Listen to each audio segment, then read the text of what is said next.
ஆசிரியர் தகுதி தேர்வுக்கு தயாராகிக் கொண்டிருக்கிற அனைத்து ஆசிரியர் தோழமைகளுக்கும் அன்பு வணக்கங்களும் வாழ்த்துக்களும். உங்களுக்காக இந்த வீடியோல நம்ம சிறப்பா கொண்டு வந்திருப்பது என்னன்னு பார்த்தோம்னா, இதுவரை நடைபெற்ற ஆசிரியர் தகுதி தேர்வுகளில் பேப்பர் 2 தமிழ் இலக்கண பகுதியிலிருந்து கேட்கப்பட்ட அனைத்து வினாக்களின் தொகுப்பை தான் நம்ம இந்த வீடியோல பார்க்க போறோம்.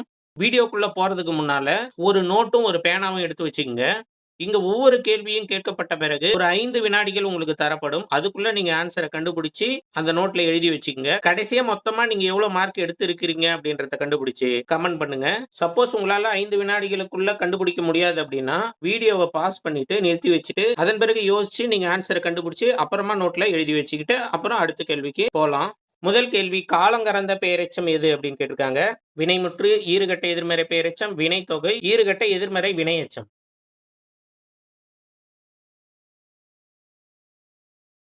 இதுக்கான சரியான விடை வினைத்தொகை.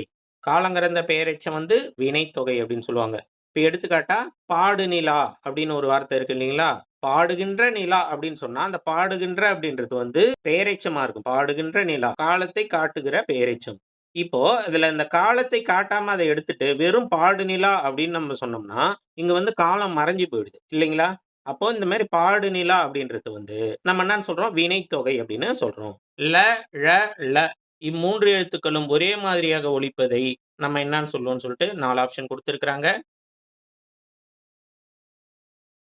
இதுக்கான சரியான விடை பார்த்தீங்கன்னா, மயங்கொலிகள் அப்படின்னு இத சொல்றோம். அப்ப சரியான ஆன்சர் மயங்கொலி பிழை. அடுத்து நாள்தோறும் உடற்பயிற்சி செய் என்பது எவ்வகை தொடர் அப்படின்னு கேட்டிருக்காங்க. கட்டளை தொடர், செய்தி தொடர், உணர்ச்சி தொடர், உடன்பாட்டு தொடர். ஒருத்தவங்கள ஒரு வேலைய செய்ய சொல்லி கட்டளையிடுறாங்க இல்லைங்களா? அப்ப இது என்னது? கட்டளை தொடர். முச்சீரால் வரும் அடி என்னன்னு கேட்டிருக்காங்க.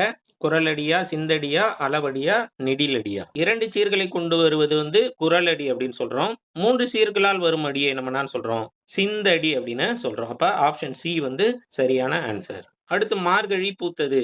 இது என்ன பெயர்ன்னு சொல்றாங்க பாருங்க.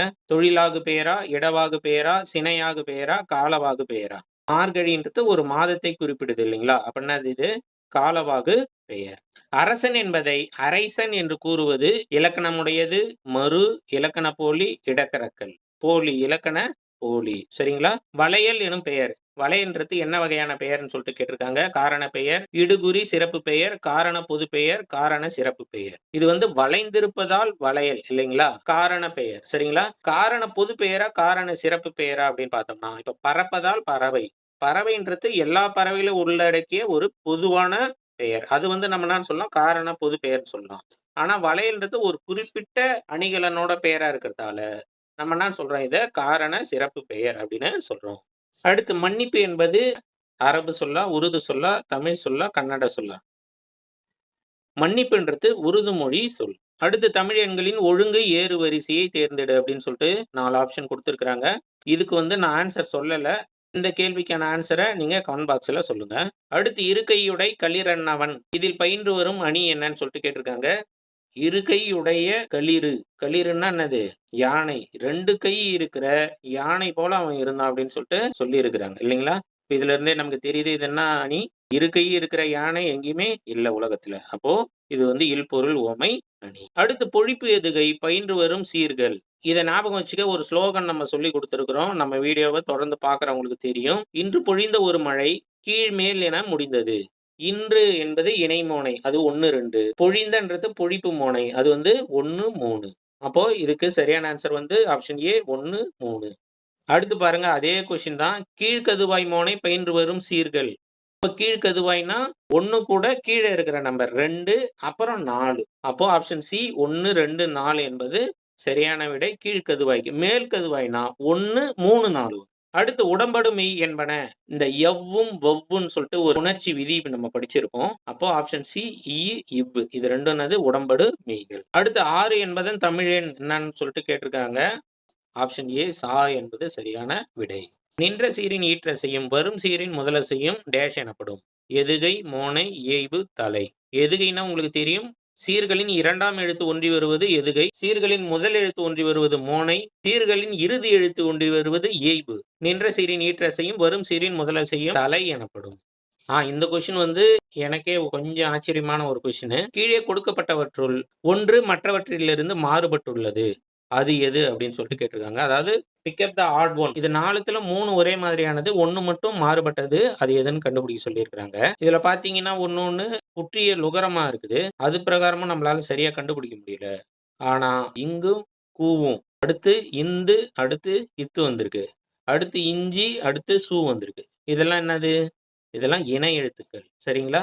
அப்போ சுக்குன்றது தான் இணை எழுத்து இல்லாம இருக்கு. அப்போ ஆப்ஷன் டி சுக்கு என்பது சரியான விடை. ஏன்னா, அது ஒண்ணு தான் இணை எழுத்து அல்லாதது. "சலவரை சாரா விடுதல் இனிதே. இவ்வடியோடு தொடர்பில்லாத இலக்கண குறிப்பு எது?" அப்படின்னு சொல்லிட்டு கேட்டிருக்காங்க. சரி, இதுல தொழிற்பெயர் இருக்கா? விடுதல். தள்ளு வந்தா அது தொழிற்பெயர் தான். அப்ப அது இருக்கு. அடுத்து ஈறுகெட்ட எதிர்மறை இருக்கா? சாரா அப்படின்றது ஈறுகெட்ட எதிர்மறை. அடுத்து 2ஆம் வேற்றுமை விரி, 2ஆம் வேற்றுமை தொகை அப்படின்னு சொல்லிட்டு 2 குடுத்திருக்காங்க. 2மே 2ஆம் வேற்றுமை சம்பந்தப்பட்டதா குடுத்திருக்காங்க. 2ஆம் வேற்றுமை எது? ஐ. சரிங்களா? அப்போ இதுல ஐ இருக்கா? சலவரை இருக்குது. 2ஆம் வேற்றுமை விரி வந்து இருக்கு. 2ஆம் வேற்றுமை தொகை தான் இல்ல. அதாவது தொகைன்னா அந்த ஐ வந்து மறைஞ்சு வந்திருக்கணும். அதான் 2ஆம் வேற்றுமை தொகை. இங்க வந்து ஐ வந்து வெளிப்படையா வந்திருக்கத்தால அது 2ஆம் வேற்றுமை விரி. அப்போ இதுல தொடர்பில்லாத்து 2ஆம் வேற்றுமை தொகை என்பது சரியான விடை. அடுத்து முள் குட்டல் நன்று எவ்வாறு புணரும் அப்படின்னு கேட்டிருக்காங்க. சின்ன இல்லு கூட இந்த ந அது சேர்ந்தோம்னா 2 சுழி நாவா மாறும். இதே பெரிய இல்லு கூட இந்த ந சேர்ந்தோம்னா அது வந்து 3 சுழின்னா மாறும். அப்போ மூ கூட 3 சுழியின் அடுத்து 3 சுழின்னா அதுக்கப்புறம் இந்த நன்றுல இருக்கிற 2 சுழியின் ரு அந்த மாதிரி இருக்கணும். ஆனா அந்த மாதிரி ஆப்ஷனே கிடையாது. அடுத்து கொக்கொக்க கூம்பும் பருவத்து மற்றதன் குத்தொக்க சீர்த்த இடத்து. இக்குறளில் இடம்பெற்றுள்ள அணி என்னன்னு சொல்லிட்டு கேட்டிருக்காங்க. கொக்கு போல கொக்கொக்க கூம்பும் பருவத்து காலம் வருவரை காத்திருக்க வேண்டும். மற்றதன் குத்தொக்க சீர்த்த எடுத்து. அப்போ இந்த கொக்குக்கு வந்து நம்ம காத்திருக்க வேண்டிய விஷயத்த ஒப்பிட்டு சொல்லியிருக்காங்க இல்லைங்களா? அப்ப இது என்னது? ஓமை அணி. அடுத்து கீழே உள்ளவற்றுள் எது தவறாக பொருத்தப்பட்டுள்ளது? சரி, இப்போ இதுல பாத்தீங்கன்னா குறளடி, சிந்தடி, அளவடி, நெடிலடி, கழி நெடிலடி. இந்த 5 வகையா இருக்கு. இதுல குறளடின்றது 2 சீர்களை கொண்டது. சிந்தடின்றது 3 சீர்களை கொண்டது. அளவடின்றது 4 சீர்களை கொண்டது. நெடிலடின்றது 5 சீர்களை கொண்டது. கழி நெடிலடின்றது 6 சீர்களை கொண்டது. இப்ப இதுல பாத்தீங்கன்னா அளவடின்றது நிறைய சீர் இருக்கு. அப்ப அது அளவடி இல்ல. குறளடியில 2 சீரு தான் இருக்கணும். இங்க 3 சீர் இருக்கு. அப்ப அதுவும் இல்ல. ஆப்ஷன் சி, டி 2மே சரியான விடை. அடுத்து பனை கூட்டல் ஓலை. இச்சொற்கள் எவ்விதியின்படி புணரும் அப்படின்னு கேட்டிருக்காங்க. முதல் ஆப்ஷன் இ, ஈ, ஐ வழி எவ்வும் அப்படின்னு சொல்லியிருக்காங்க. 2வது இது வந்து உடல் மேல் உயிர் வந்து ஒன்றுவது இயல்பே அப்படின்னு சொல்லியிருக்கிறாங்க. இப்போ இந்த பனையோலையை நம்ம சேர்த்து எழுதணும்னா பனையோலை அப்படின்னு எழுதுவோம். அப்போ எகரம் வருது இல்லைங்களா? அப்போ ஐ வந்தா எவ்வுது. அப்போ அந்த ஆப்ஷன் பிரகாரம் எவ்வுன்றது சரி. அடுத்து அந்த யாவும் ஓவும் சேர்ந்து யோவா மாறுது இல்லைங்களா? அப்போ அது உடல் மேல் உயிர் வந்து ஒன்றுது. அப்ப சரியான விடைன்றது மொத ஆப்ஷன் ஏ. அடுத்து சென்ற இடத்தார் செலவிடா தீதுரி நன்றின் பாலுய்ப்பதறிவு. இக்குறளில் இடம்பெற்றுள்ள அளபடை யாதுன்னு சொல்லிட்டு கேட்டிருக்காங்க. இதுல செலவிடா தீதொரி அப்படின்னு சொல்லியிருக்காங்க இல்லைங்களா? இந்த மாதிரி கடைசியில ஈ வந்தாலே இது வந்து சொல்லிசை அளபடியா தான் இருக்கும். ஒரு பெயர் சொல்ல எச்ச சொல்ல மாத்துறதுக்காக தான் இந்த மாதிரி ஈ வரும். அப்போ இது வந்து சொல்லிசை அளபெடை. அடுத்து அறிந்தனன் என்னும் பதத்தில் எவ்வெவ் உறுப்புகள் உள்ளன அப்படின்னு கேட்டிருக்காங்க. இதை அப்படியே நம்ம பகுபத உறுப்பிலக்கணத்தின்படி பிரிச்சோம்னா அரி கூட்டல் இத்து பிராக்கெட்ல இந்து திரும்பி ஒரு இத்து அதுக்கப்புறம் அன் கூட்டல் அன். இதுல பாத்தீங்கன்னா எல்லாமே இருக்கு. பகுதி இருக்கு, விகுதி இருக்கு, இடைநிலை இருக்கு, சந்தி இருக்கு, சாரியை இருக்கு. இத்து இருக்க வேண்டிய இடத்துல இந்து இருக்கிறதால அது வந்து விகாரம் ஆயிடுது. சரிங்களா? அப்போ எல்லாமே இருக்கிறது பாத்தீங்கன்னா பகுதி, விகுதி, இடைநிலை, சாரியை, சந்தி, விகாரம். ஆப்ஷன் ஏ சரியான விடை. கீழுள்ளவற்றுள் செய்மை சுட்டு எது அப்படின்னு சொல்லியிருக்காங்க. செய்மைனா எடை இருக்கிறது இல்லைங்களா? அப்போ அப்பக்கம் என்பது சரியான விடை. அடுத்து சதுரம் என்பது என்ன வகையான பெயர் சொல்லுன்னு சொல்லிட்டு கேட்டிருக்காங்க. சதுரம்ன்றது பண்பு பெயர் இல்லைங்களா? குணப்பெயர். ஆப்ஷன் பி சரியான விடை. அடுத்து அசைகள் பல சேர்ந்து அமைவதை நம்ம என்ன சொல்றோம்? சீர் அப்படின்னு சொல்றோம். ஆப்ஷன் சி சரியான விடை. அடுத்து 7 என்பதன் தமிழெண் என்னன்னு சொல்லிட்டு கேட்டிருக்காங்க. ஆப்ஷன் டி ஏ என்பது சரியான விடை. அடுத்து சித்திரை வந்தால் என்பது என்னன்னு சொல்லிட்டு கேட்டிருக்காங்க. ஏற்கனவே ஒண்ணு பார்த்தோம். வைகாசி பூத்தால்னு ஒண்ணு பார்த்தோம். இதுல சித்திரை வந்தால் அப்படின்னு இருக்கு. இது வந்து காலவாகு பெயர். அடுத்து நட்பு எழுத்துக்களை கொண்ட சொல்லை கண்டுபிடி அப்படின்னு சொல்லிட்டு கொடுத்திருக்கிறாங்க ஆப்ஷன்ஸ். இதுல நட்பு எழுத்துக்கள்லாம் இப்போதைக்கு இணை எழுத்துக்கள்னு சொல்லிட்டு நம்ம படிச்சோம் இல்லைங்களா 6th அதுதான் கேட்கறாங்க. ஏற்கனவே ஒரு கொஸ்டின் நம்ம அது சம்பந்தமா பார்த்தோம்.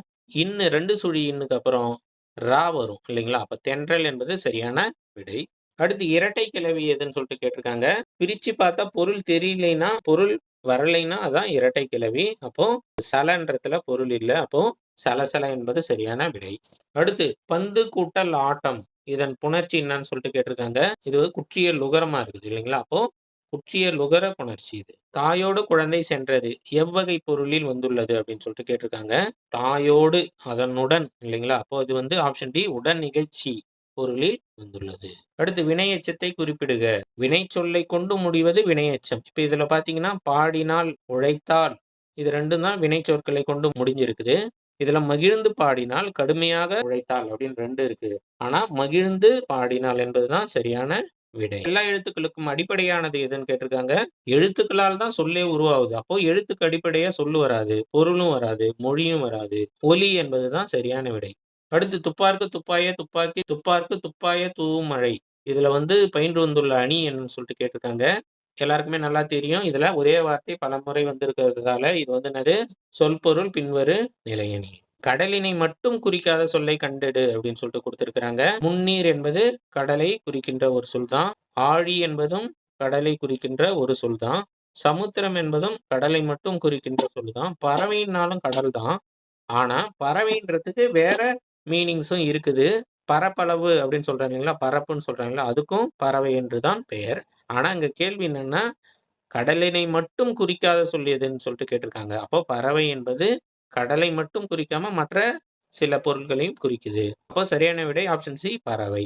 அடுத்து ஆறு என்ற எண்ணு பெயர் குறிக்கும் வேறு பொருள் என்னன்னு சொல்லிட்டு கேட்டிருக்காங்க. இன்னொரு ஆறு வந்து என்னது? இந்த தண்ணி போகுது இல்லைங்களா? அது ஒரு ஆறு இருக்கு. வழி என்பதுதான் சரியான விடை. ஆறுக்கு வழி என்ற பொருளும் உண்டு. இவ்வளவுதாங்க இந்த வீடியோ. மொத்தம் இது எத்தனை கொஸ்டின் எனக்கே தெரியல. நீங்க இதுல எத்தனை மார்க் எடுத்திருக்கீங்கன்றத கமெண்ட் பாக்ஸ்ல சொல்லுங்க.